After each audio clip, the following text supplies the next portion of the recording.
Hello dear students, welcome to our YouTube channel. आज हम पढ़ेंगे मैथमेटिक्स और टॉपिक रहेगा परसेंटेज। स्टूडेंट्स, परसेंटेज मैंने आपको पहले भी टीच किया है, तो इस वीडियो को समझने के लिए आप पहले वाली 2 वीडियो जरूर देख लें ताकि आपको क्वेश्चन इजीली समझ में आ जाए।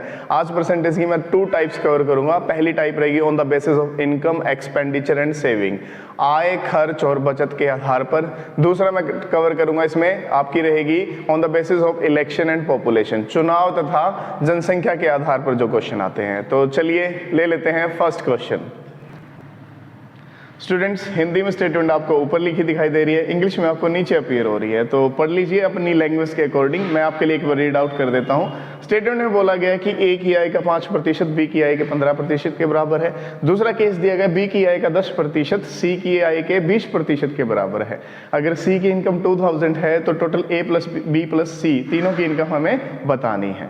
तो इसको सॉल्व करने के लिए मैं आपको कुछ पुरानी यादें ताज़ा कर देता हूं, जिसमें मैंने आपको परसेंटेज को फ्रैक्शन में चेंज करना सिखाया था। तो चलिए यहाँ भी सेम करेंगे। उन्होंने बोला 5% ए का, तो 5/100 कितना हो गया?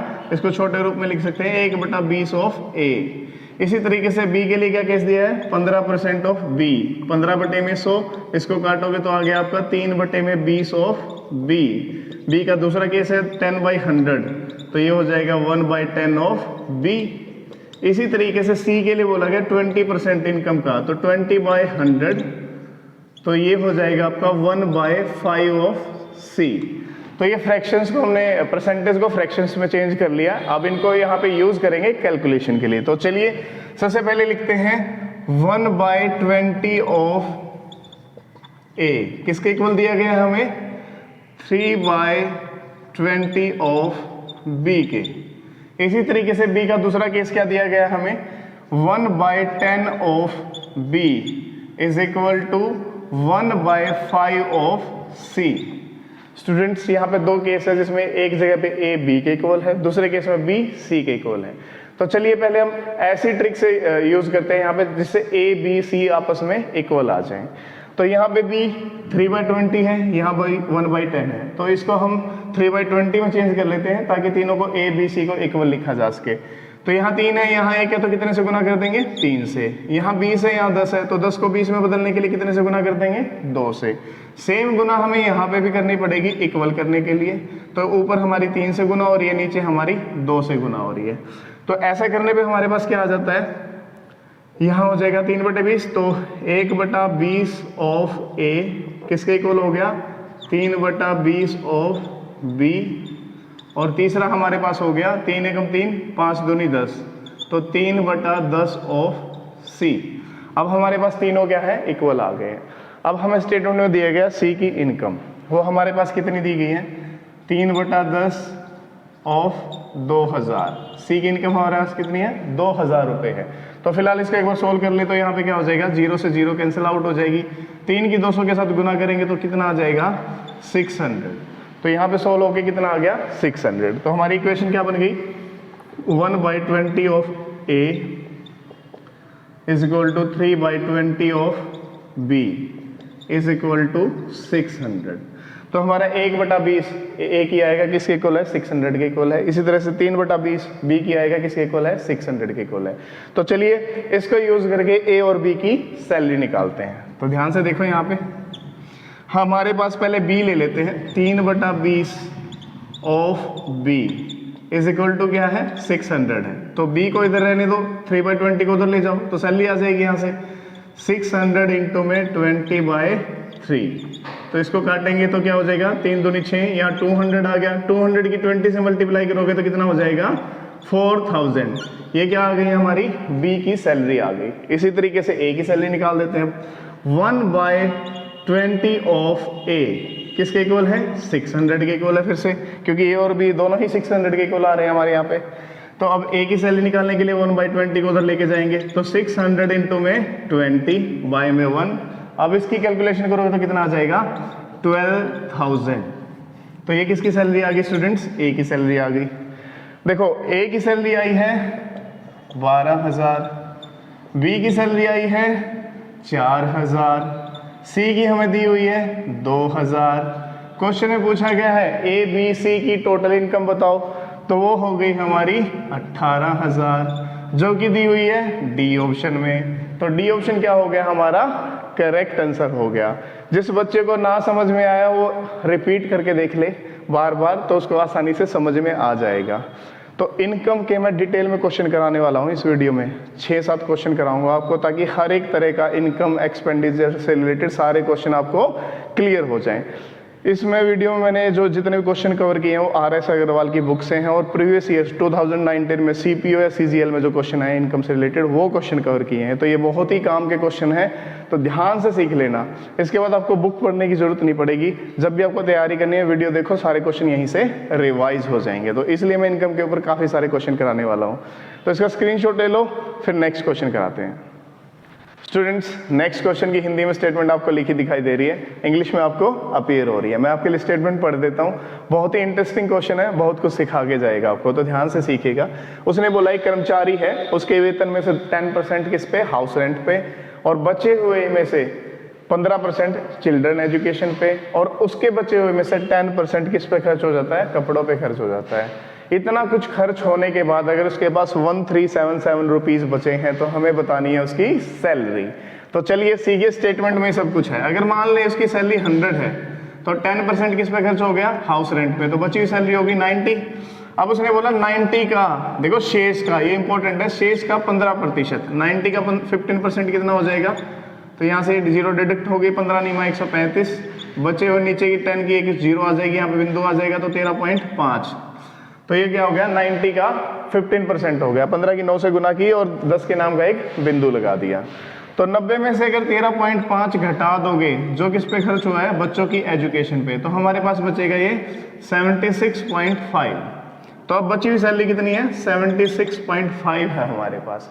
तो उसने बोला शेष का 10%, तो वहाँ देखो शेष का 10% वह कपड़ों पे खर्च कर देता है, मतलब 76.5 का 10% वो कपड़ों पे खर्च करता है। तो 10% निकालोगे, इसका कितना आ जाएगा, 0 से 0 कैंसिल आउट, एक 0 आगे बढ़ जाएगी, तो क्या हो जाएगा, 7.65 आ गया।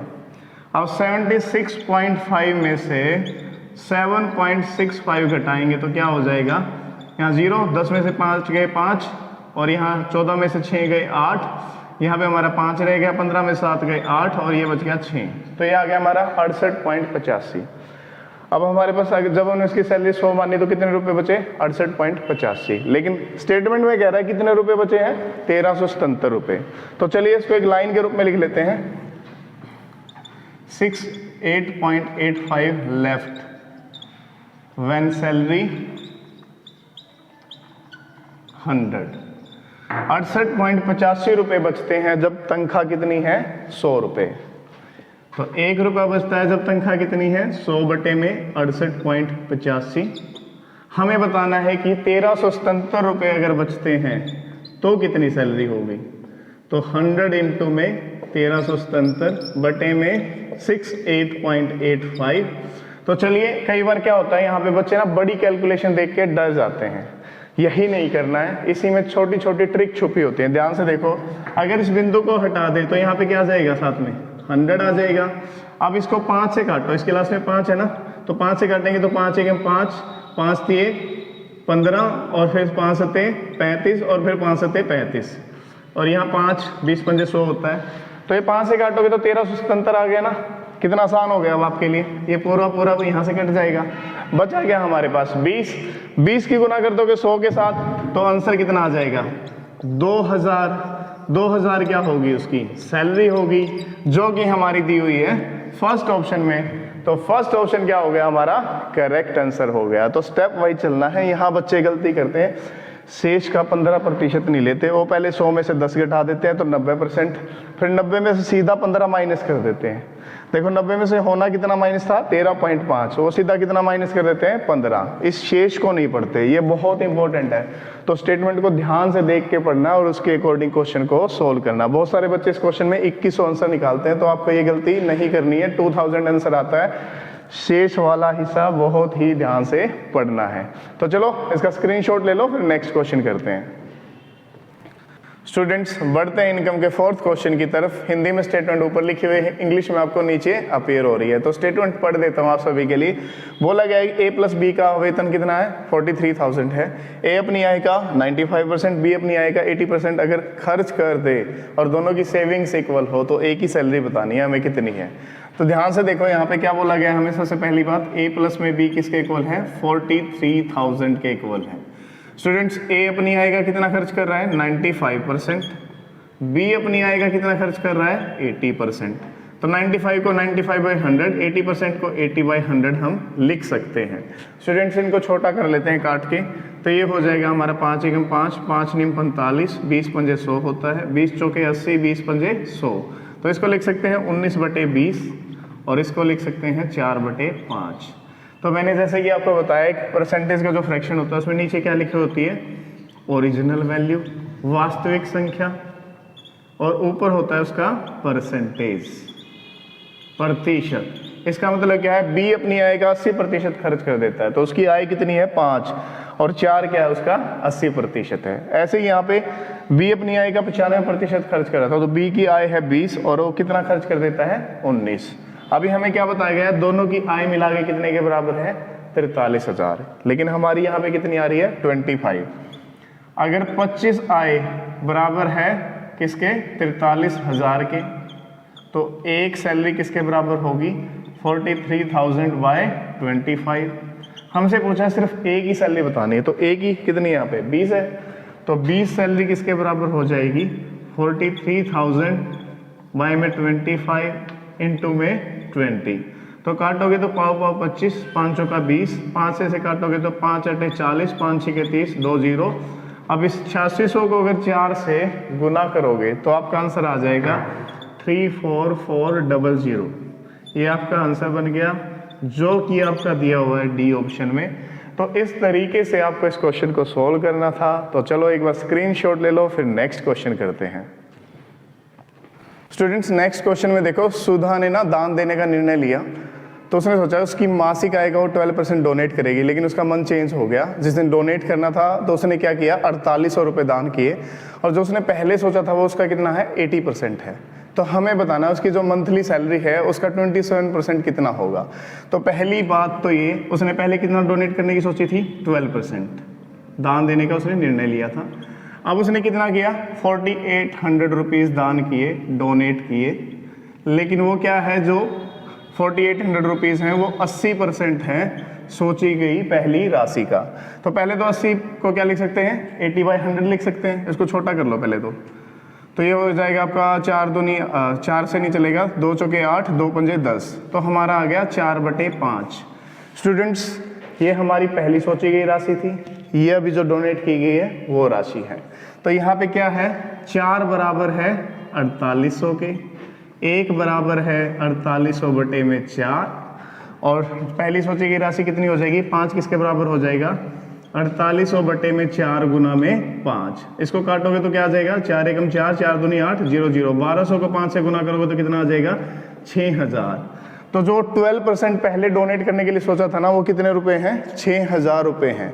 स्टूडेंट्स अब हमें क्या बताना है, 27% बताना है। अभी हमें क्या पता लग गया, जो सुधा है उसकी आय का 12% कितने के इक्वल है, 6000 के इक्वल है।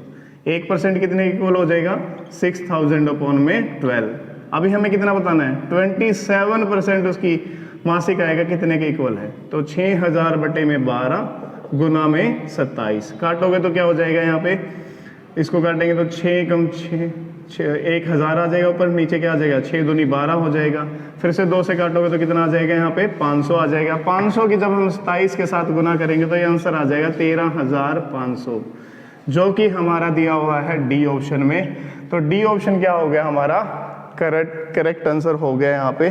तो सुधा ने पहले सोचा था 12%, बाद में दिया 80%, जो कि इतने रुपए थे पहले सोचे हुए 6000, दिए थे 4800। इस तरीके से आप इस क्वेश्चन को डिटेल में सोल्व कर सकते हो। तो जल्दी से स्क्रीनशॉट ले लो, नेक्स्ट क्वेश्चन करते हैं। स्टूडेंट्स नेक्स्ट क्वेश्चन देख लो, स्टेटमेंट पढ़ देता हूँ आप सभी के लिए। पूजा अपनी आय का 15% सेव करती है, अगर उसके खर्च में 20% इंक्रीज कर दो, सेविंग्स में 60% इंक्रीज कर दें, तो उसकी आय में कितने % की वृद्धि होगी, ये हमें बताना है।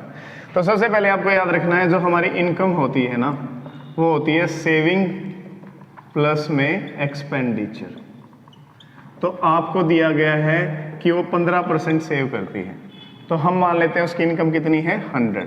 100 में से 15 बचाएगी तो खर्च कितना करेगी, कितना उड़ाएगी, 85 उड़ाएगी।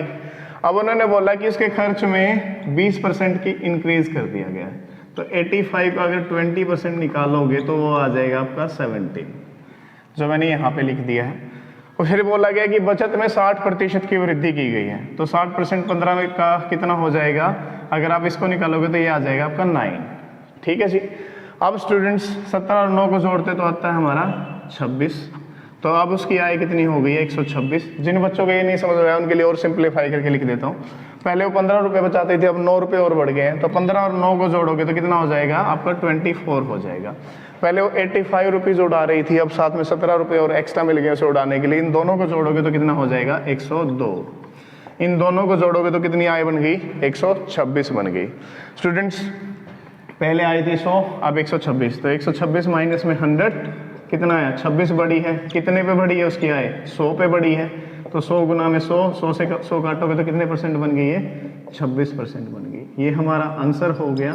तो उसकी आय में 26% की वृद्धि हुई है, जो दिया हुआ है ए ऑप्शन में। तो इस तरीके से क्वेश्चन सोल्व हो जाता है। जल्दी से स्क्रीनशॉट ले लो, फिर नेक्स्ट क्वेश्चन करते हैं। स्टूडेंट्स नेक्स्ट क्वेश्चन को थोड़ा ध्यान से देखिएगा, कुछ नया सीखने को मिलेगा आपको इस क्वेश्चन में। उन्होंने बोला कि राजू की आय उसके खर्च से 20% ज़्यादा है। यदि उसकी आय को 60% बढ़ा दें और खर्च में 70% को इंक्रीज कर दें तो उसकी सेविंग्स में कितने परसेंट का इंक्रीज या डिक्रीज होगा। तो चलिए सीखते हैं इसको। स्टूडेंट्स आपको बोला गया 20% ज़्यादा है उसके खर्च से, तो 20% को 20/100 लिख सकते हैं। 100 यहाँ पे किसको रिप्रेजेंट कर रहा है, ओरिजिनल वैल्यू को, और 20% किसको रिप्रेजेंट कर रहा है, उसके परसेंट को। आप सभी को मैंने अभी बताया था इनकम को आई से दिखा दूं और एक्सपेंडिचर को ई से और सेविंग्स को एस से। तो आय बराबर है खर्च जमा में बचत। हमने क्या कहा, यदि उसका एक्सपेंडिचर 100 है तो उसकी आय कितनी है 120 है। यदि किसी का खर्च 100 है और उसकी आय 120 है तो सेविंग्स कितनी बच गई 20 बच गई। ठीक है जी। 120 में 100 घटाओगे तो उसके बाद देखो वो कह रहा है कि अगर उसकी आय को 60% बढ़ा दिया जाए, तो 120 का 60% 12 × 72, और उसके खर्च में 70% बढ़ा दिया जाए तो 70, तो क्या उसकी सेविंग्स पे क्या इफेक्ट आएगा, तो वो देखना है स्टूडेंट्स। अब देखो पहले इनकम थी 120, 72 रुपये बढ़ गई तो कितना हो गया 120 और 72 को जोड़ोगे तो 192। खर्च पहले 100 था, 70 और मिल गया एक्स्ट्रा करने के लिए, तो 170 रुपये खर्च हो गया। अब हमें बतानी है सेविंग्स। अगर 192 में से 170 रुपये खर्च होते हैं तो कितने रुपए बचेंगे, अब 22 रुपये बचेंगे। स्टूडेंट्स पहले बच रहे थे 20, तो 22 में से 20 घटाने पर 2 रुपये इसको एक्स्ट्रा बच रहे हैं।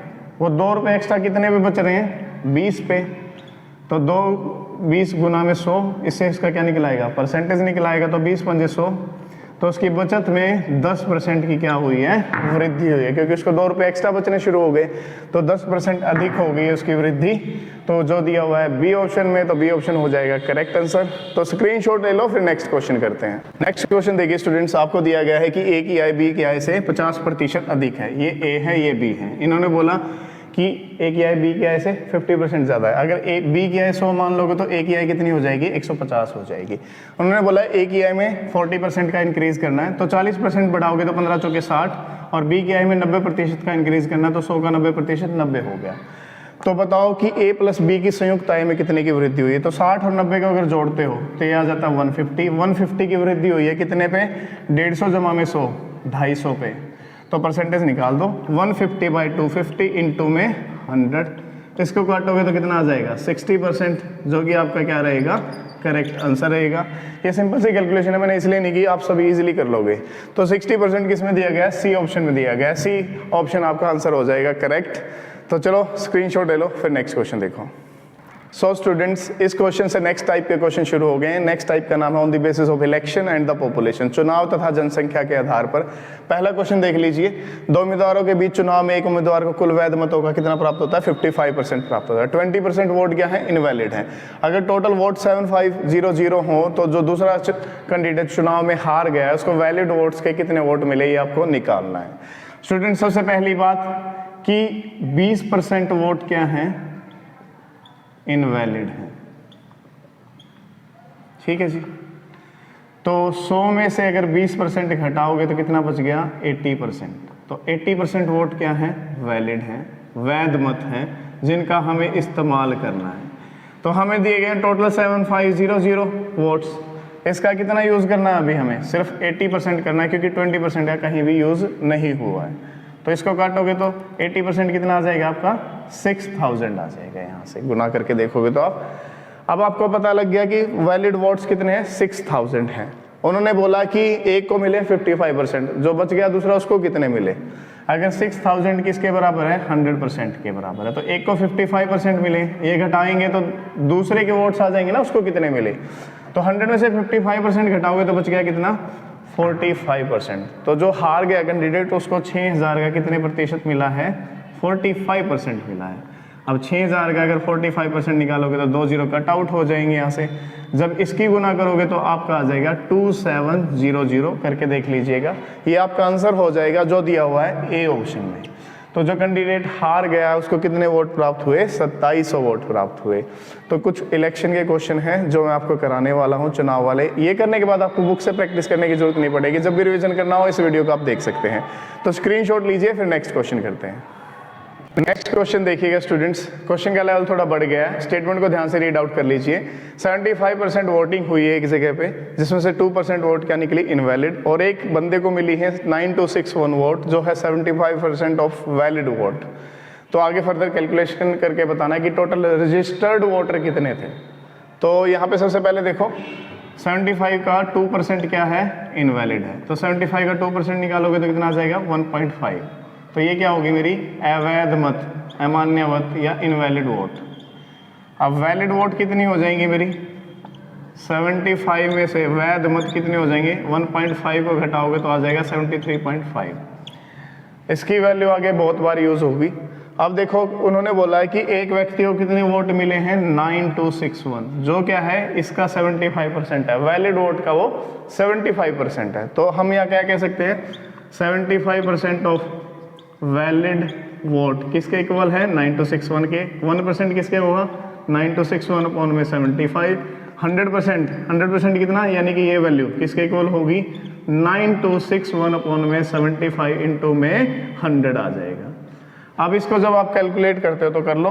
25 तिये 75, 25 चौका 100, 3 से काटते तो 3 तिया 9, 0, 3 अठा 24, 3 सत्ते 21, 30 87 गुना करते हैं। 4 सत्ते 28, 4 अठे 32, 2 34, 4 तिये 12। तो जो वैलिड वोट्स हैं वो कितने के इक्वल हैं? 12348। अब हमें तो टोटल 100% वोट बतानी है, तो 73.5 ही है। अगर वैलिड वोट 12348 हैं तो इनवैलिड वोट कितने के इक्वल होंगी देख लेते हैं। तो अब हमें पता लग गया हमारी 73.5% वोट्स किसके इक्वल हैं? 12348 के इक्वल हैं। तो 1% कितने के इक्वल होंगी? 12348 बटे में 73.5। और हमारी इनवैलिड वोट थी 1.5। तो 1.5% किसके इक्वल हो जाएंगी? 12348 बटे में 73.5 इंटू में 1.5। चलिए अब इसको सोल्व करते हैं। इसको सोल्व करोगे तो पॉइंट से पॉइंट कैंसिल हो जाएगा। अब चलते हैं इसको 15 से चलाते हैं। 15 एकम 15, 15 चौके 60, 15 नीमा 135। अब 49 से इसको काटेंगे तो आ जाएगा हमारा 252। आप करके देख लीजिएगा, यही आएगा। तो इनवैलिड वोट कितनी आ गई मेरे पास? 1.5, 252। तो अब देखो 73.5 जमा में 1.5, ये वोट्स किसके इक्वल होगी? 12348 जमा में 252। इसको जोड़ोगे तो कितना हो जाएगा? अगर मैं इसमें 252 जोड़ दूं तो 8 और 2 10, 4 और 5 9 और 1 10, 3 2 5 और 1 6, 12600 वोट होगी 75%। जो शुरुआत में हमने बात की थी कि 75% लोगों ने मतदान किया, वो कितनी वोट्स हैं? 12600 हैं। ध्यान से देख लो, आपको सीरीज वाइज समझ में आ जाएगा। हम कुछ इस तरीके से चल रहे हैं। अब देखो फाइनल आंसर निकालना, टोटल वोट कितनी है। तो अगर 75% वोट कितने के इक्वल हैं? 12600 के इक्वल हैं। तो 1% कितने के इक्वल हो जाएंगी? 12600 बटे में 75। और 100% वोट कितने के इक्वल हो जाएंगी? 12600 बटे में 75 इंटू में 100। अब काटते हैं। 25 तिये 75, 25 चौका 100, 3 एकम 3, 3 चौके 12, 3 दूनी 6, 4200 गुना में 4 गुना करते तो 0 की 0, 4 दूनी 8, 4 चौके 16। तो 16,800 टोटल वोट थी, रजिस्टर्ड वोट। तो जो दिया हुआ है हमारा डी ऑप्शन में, तो डी ऑप्शन क्या हो गया, करेक्ट आंसर हो गया। तो सीरीज वाइज समझ लीजिएगा, पहले इनवैलिड वोट को अलग किया, वैलिड को अलग किया, फिर देखा वैलिड का 75% इतने के इक्वल है, तो वैलिड का 100% कितने के इक्वल होता है। फिर इससे हमने इनवैलिड वोट की संख्या निकाली, दोनों को प्लस किया, फिर हमें पता लग गया टोटल वोट का 75% इतने के इक्वल है, तो 100% वोट कितने के इक्वल हो जाएंगे। फिर हमारा आंसर आ गया 16,800। तो बहुत ही हाई लेवल का क्वेश्चन था, ऐसे से क्वेश्चन बहुत बार आते हैं, तो अच्छे से समझ लीजिएगा। अब आप इसका एक स्क्रीनशॉट ले लो, फिर आगे बढ़ते हैं। नेक्स्ट क्वेश्चन देखिएगा स्टूडेंट्स, उसका लेवल थोड़ा डिफरेंट टाइप का है। जितने भी चुनाव से रिलेटेड मैं आपको क्वेश्चन कराऊंगा वो अलग अलग टाइप करेंगे, इसलिए नंबर ऑफ क्वेश्चन ज़्यादा प्रैक्टिस करवा रहा हूँ, ताकि आपको बुक से ना देखना पड़े, जब भी आपको रिवीजन करनी हो आप इस वीडियो को देख के कर सकें। तो स्टेटमेंट पढ़ लीजिए। स्टेटमेंट में बोला गया कि 10% वोटर्स ने वोट नहीं डाला, बचे हुए वोटर्स का 10% इनवैलिड था। अगर जीतने वाले कैंडिडेट को वैलिड वोट का 54% मिला है और उसकी जीत 1620 वोटों से हुई है, तो टोटल रजिस्टर्ड वोटर बताने हैं हमें कितने थे। तो सबसे पहले सबसे सिंपल बात, 100 में से 10% ने वोट नहीं डाला, तो 90% वोटर बच गए। 90% का 10% क्या है, इनवैलिड है, तो ये आ गया हमारा 9। ठीक है जी। तो 90 में से जब 9 घटाओगे तो वैलिड वोट्स 81% बच गए हमारे। अब वो कह रहा है कि जीतने वाले को वैलिड वोट का 54% प्राप्त हुआ है। ठीक है, और 1620 मतों से उसकी विजय हुई है। थोड़ी देर के लिए सोच लो, ये हमारी वैलिड वोट 100 है, तो जीतने वाले को मिली है 54, तो हारने वाले को कितनी मिलेंगी, 100 माइनस में 54 बच गया 46। ठीक है जी। तो अब ध्यान देने योग्य बात क्या है, यहाँ पे 54 माइनस में 46 आता है 8%। जो ये दोनों के बीच का अंतर है 8%, वो कितना दिया हुआ है, 1620 दिया हुआ है। तो 8% ऑफ वैलिड वोट कितने के इक्वल है, 1620 के इक्वल है। अब यहाँ से सोल्व कर लो, वैलिड वोट निकाल सकते हैं। वैलिड वोट कितनी आ जाएंगी, 8% को उधर ले जाओ, 1620 गुना में जो हमारा 8 है वहाँ जाके नीचे आ जाएगा, और परसेंट के नाम का क्या लग जाएगा, 100 लग जाएगा। तो अब इसको कैलकुलेट करोगे तो क्या, इसको अगर ये यहाँ पे समझ में ना आया तो ये भी लिख सकते हैं, 8% को 8/100 लिख सकते हैं। तो 8/100 ऑफ वैलिड वोट 1620 के इक्वल है, तो वैलिड वोट क्या हो जाएगी, 8/100 उधर जाके पलट जाएगा, 100/8 हो जाएगा। तो अब काट के देख लो, 4 दूनी 8, 4 चौके 16, 0 4 पंजे 20, 2 से काटोगे तो 2 से 50 आ गए यहाँ पे। 405 की और 50 की गुना कर लो, 0 एज इट इज, फिर आ गया आपका पाव 25, फिर 5 चौका 20, तो 20 250 के आ गई आपकी वैलिड वोट आ गई, जो किसके इक्वल है, 81% के इक्वल है। तो हमें बताना क्या है, टोटल रजिस्टर्ड वोटर कितने हैं। अगर हमारी 81% वोट किसके इक्वल हैं, 20 250 के इक्वल हैं, तो स्टूडेंट्स 1% किसके इक्वल हो जाएगा, 20 250 बटे में 81। अब स्टूडेंट्स बताना कितना है, 100% रजिस्टर्ड वोटर कितने थे, तो 100% वोट किसके इक्वल हो जाएंगे, 20 250 बटे में 81 इंटू में 100। अब काटो इसको, न्याम 81, 9 पे चलाओगे तो 9 दूनी 18, बच गए 2, 9 दूनी 18, 9 5 45, 0। अब फिर से 9 से काटोगे तो 9 दूनी 18, 9 5 45, 0। 250 और 100 की गुना करोगे तो कितना आ जाएगा, 25,000 हमारा टोटल रजिस्टर्ड वोटर आंसर आ जाएगा, जो कि दिया हुआ है हमारा ए ऑप्शन में। तो ए ऑप्शन क्या हो जाएगा, करेक्ट आंसर हो जाएगा। ध्यान से देख लो, सबसे पहले 10% ने वोट नहीं दिया, 90% बच गए, उसका 10% इनवैलिड थे, तो मतलब 9% उसमें से घटा दिया, 81% वैलिड वोट बच गए। फिर वो कहता है जीतने वाले को वैलिड वोट का 54% मिला है, तो हारने वाले को कितना मिलेगा, 100 में से 54 घटाएंगे तो 40% मिलेगा। तो कह रहा है दोनों के बीच का डिफरेंस कितना है, 1620 है, तो 54 में से 40 घटाए हमारा 8%, 8% को 8/100 लिख सकते हैं। तो 8/100 ऑफ वैलिड वोट किसके इक्वल है, 1620 के। तो वैलिड वोट यहाँ से आ गई हमारी 20 250। तो वैलिड वोट 81% है ना, 81% वैलिड वोट कितने के इक्वल है, 20 250 के। तो एक किसके इक्वल हो, 20 250 बटे में 81, तो 100% रजिस्टर्ड वोट कितने के इक्वल हो जाएंगे, यहाँ से कैलकुलेट करके हमारा आंसर आ जाएगा 25,000। तो बार बार बैक करके भी देख सकते हो जिसको ना समझ में आ रहा हो, पर कोशिश ये रही है कि फर्स्ट टाइम में आपको समझ में आ जाए। चलो स्क्रीनशॉट लो, फिर नेक्स्ट क्वेश्चन करते हैं। Students, on the basis of election, last question देख लीजिए, इसके बाद करेंगे हम on the basis of population से रिलेटेड क्वेश्चन, फिर वीडियो को एंड अप करेंगे। तो ये भी थोड़ा डिफरेंट टाइप का क्वेश्चन, ध्यान से देखिएगा। इसने कहा कि इलेक्शन के दौरान एक कैंडिडेट को 30% वोट मिलते हैं और वो 16,000 वोटों के अंदर से हार जाता है, तो टोटल वोट्स बताने कितनी। अगर हम 100% टोटल वोट माने, हारने वाले को अगर 30% मिली हैं तो जीतने वाले को कितनी मिली होंगी? 70%। इन दोनों के बीच का डिफरेंस कितना हो गया? 40%। तो कितने वोटों के अंतर से आ रहा हो? 16,000 वोटों से। तो अगर 40% वोट कितने के बराबर हैं? 16,000 के, तो 1% कितने के बराबर होंगी? 16,000 बटे में 40, और 100% वोट कितने के बराबर हो जाएंगी? 16,000 गुना में 100/100 तो अब इसको काटोगे तो क्या हो जाएगा? 0 से 0 कैंसिल आउट, 4 से काटोगे तो 4 चौके 16, 4 0 0 4 0 0, 400 की 100 की गुना करोगे तो 4 0 एज इट इज, और 4 का हमारा 4, तो ये कितना बन गया? 40,000 बन गया। तो टोटल वोट्स कितनी थी? 40,000 थी, जो दी गई है डी ऑप्शन में। तो डी ऑप्शन क्या हो जाएगा? करेक्ट आंसर हो जाएगा। तो इस तरीके के क्वेश्चन आते हैं CGL में, CPO में या CHSL में। तो इस तरीके से आप on the basis of election questions को प्रैक्टिस कर सकते हैं। तो स्क्रीनशॉट ले लो, फिर on the basis of population question करते हैं। तो स्टूडेंट्स फर्स्ट क्वेश्चन देखिए, on the basis of population इन्होंने क्या बोला? किसी शहर की जनसंख्या 4% पर ईयर बढ़ती है, लेकिन अब की बार 1% की एक्स्ट्रा पर एनम वृद्धि हुई है, क्योंकि नौकरी करने वाले लोग उस शहर में ज़्यादा आ गए हैं। तो हमें बताना है कि 2 वर्षों के बाद जनसंख्या में प्रतिशत वृद्धि कितनी होगी। स्टूडेंट्स सबसे पहली बात क्या है कि इसमें पर ईयर 4% की वृद्धि होती है, लेकिन अब की बार पर ईयर 1% की एक एक्स्ट्रा वृद्धि हुई है। तो पहले साल कितनी वृद्धि होगी? टोटल 5% की वृद्धि होगी जनसंख्या में उस शहर की। तो अगर उस शहर की जनसंख्या 100 है तो उसमें 5% की वृद्धि होगी पहले साल में। तो ये किसकी बात कर रहे हैं हम? फर्स्ट ईयर की बात कर रहे हैं। 2 वर्ष बाद बताना हमने, तो पहले ईयर के बाद जनसंख्या होगी 105। अब क्या है? फिर से 105 में सेम वृद्धि होगी 5% की। तो 105 का 5% कितना होगा? अगर इसको हम कैलकुलेट करें तो ये हमारा आ जाएगा 5.25। इसको कैलकुलेट करके देख लेना, इतना ही आएगा। अब स्टूडेंट्स 5.25 की वृद्धि होगी। पहले वर्ष कितने की वृद्धि हुई? 5% की।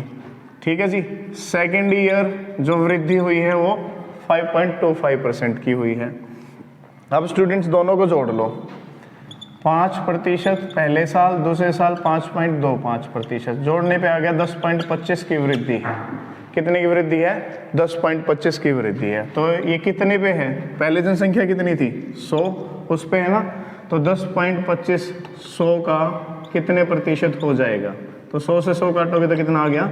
10.25% आ गया। तो दोबारा से बता देता हूँ, पहले साल 4 जमा में 1 एक्स्ट्रा वृद्धि थी 1% की, तो जोड़ेंगे तो 5% आ गया। मान ली जनसंख्या 100 थी तो 5% की वृद्धि की तो 105 होगी। अगले साल फिर से 5% की इंक्रीमेंट होगी, तो 105 का 5% होता है 5.25। तो 2 तरह की वृद्धि होगी, पहले साल 5%, दूसरे साल 5.25 की। दोनों को जोड़ते हैं तो आता है 10.25। तो ये 10.25 वृद्धि कितने पे हो रही है? 100 पे हो रही है। तो 10.25 100 पे वृद्धि करेंगे तो परसेंटेज निकालेंगे 10.25% आ जाता है, जो दिया गया है बी ऑप्शन में। तो बी ऑप्शन क्या हो जाएगा? करेक्ट आंसर हो जाएगा। तो चलिए स्क्रीनशॉट ले लीजिए, फिर नेक्स्ट क्वेश्चन करते हैं। स्टूडेंट्स नेक्स्ट क्वेश्चन देख लीजिए। On the basis of population बोला गया है कि एक नगर की जनसंख्या 1,60,000 थी 3 साल पहले, उसमें 3 बार वृद्धि हुई, एक बार 3% की, फिर 2.5% की और फिर 5% की। तो वर्तमान में जनसंख्या बतानी है कितनी है। तो चलिए कैलकुलेट करते हैं। 3 साल पहले कितनी थी? 1,60,000।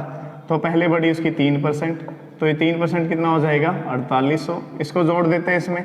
अगली बार कितनी होगी हमारी? 164,800 जनसंख्या हो गई है, उसमें 2.5% की वृद्धि हो गई है। अब इसको सोल्व करेंगे तो हमारा आ जाएगा 4120। 4120 को अगर सोल्व करेंगे, इसको इसमें ऐड करेंगे तो ये बन जाएगा 168,920, और फिर इसका निकालना हमें 5%। इसका 5% अगर हम निकालते हैं तो आ जाएगा हमारा 8446। तो स्टूडेंट्स 3 बार में ये वृद्धियाँ हुई हैं। इन तीनों वृद्धियाँ का हमने 2 बार तो प्लस यहीं पे कर लिया है। अब तो लास्ट करना हमें 168,920, साथ में कितनी की वृद्धि होगी लास्ट बार में? 8446 की। तो ये हमारा कितना हो गया? 6, 4 2 6, 9 4 13, 8 8 16 1 17, 6 और 1 7, तो 177,366 वर्तमान में हमारी जनसंख्या बन गई, जो दिया हुआ है हमारा बी ऑप्शन में। तो बी ऑप्शन क्या हो जाएगा? करेक्ट आंसर हो जाएगा। सिंपल सा क्वेश्चन था, जस्ट परसेंटेज को निकाल के ऐड करना था। ठीक है, तो स्क्रीनशॉट ले लो, फिर नेक्स्ट क्वेश्चन करते हैं जो कि लास्ट क्वेश्चन होगा इस वीडियो का। Students on the basis of population का लास्ट क्वेश्चन देख लेते हैं, इसका वीडियो का एंड अप करेंगे और लास्ट में आपको एक होमवर्क देंगे। क्वेश्चन में बोला है किसी शहर की जनसंख्या पहले साल 5% बढ़ती है, उससे नेक्स्ट ईयर 4% घट जाती है, तो सेकंड ईयर के एंड में अगर जनसंख्या इतनी है तो बताओ फर्स्ट ईयर के शुरुआत में जनसंख्या कितनी थी। तो सबसे पहले हम मान लेते हैं जनसंख्या थी 100 शुरुआत में। तो फर्स्ट ईयर की बात करते हैं, पहले वर्ष में जनसंख्या कितनी बढ़ी है 5%, तो ये हो गया हमारा 105। फिर बात करते हैं सेकेंड ईयर की क्लास।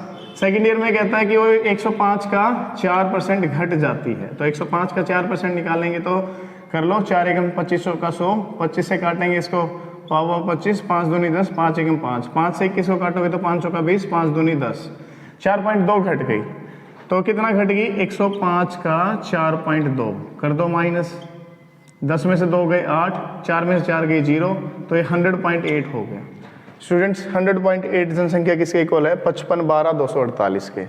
तो 100.8 किसके इक्वल है, 55 12 248। तो 1% कितने के इक्वल हो जाएगी, 55 12 248 बटे में 100.8। हमें निकालना कितना है, शुरुआत में जनसंख्या कितनी है, तो शुरुआत में हमने मानी 100%, तो 100% जनसंख्या किसके इक्वल हो जाएगी, 55 12 248 बटे में 100.8 गुना में 100 हो जाएगा। तो जब आप इसको कैलकुलेट करोगे तो स्टूडेंट्स हमारा आ जाएगा यहाँ से 54 68 500। आप करके देख लीजिएगा, बहुत इजीली कैलकुलेट कर पाएंगे आप। तो जो 54 68 500 है वो हमारा दिया हुआ है सी ऑप्शन में, तो सी ऑप्शन हो जाएगा हमारा करेक्ट आंसर। यहाँ पे हमारे on the basis of population question भी कंप्लीट हो जाते हैं। तो आज मैंने आपको 2 टाइप्स कराई है। फर्स्ट टाइप थी on the basis of income expenditure and savings, second type थी on the basis of election and the population. अभी आपको स्क्रीन पे जो क्वेश्चन नज़र आ रहा है ये आपका होमवर्क है, मैंने एक ही क्वेश्चन आपको होमवर्क के रूप में दिया है, तो उम्मीद करता हूँ आप इसको अटेम्प्ट करेंगे और कमेंट बॉक्स में इसका आंसर देंगे। अगर आपको वीडियो पसंद आई है तो हमारे चैनल को लाइक करें, शेयर करें और सब्सक्राइब करना बिल्कुल ना भूलें। आज के लिए इतना ही क्लास, थैंक यू।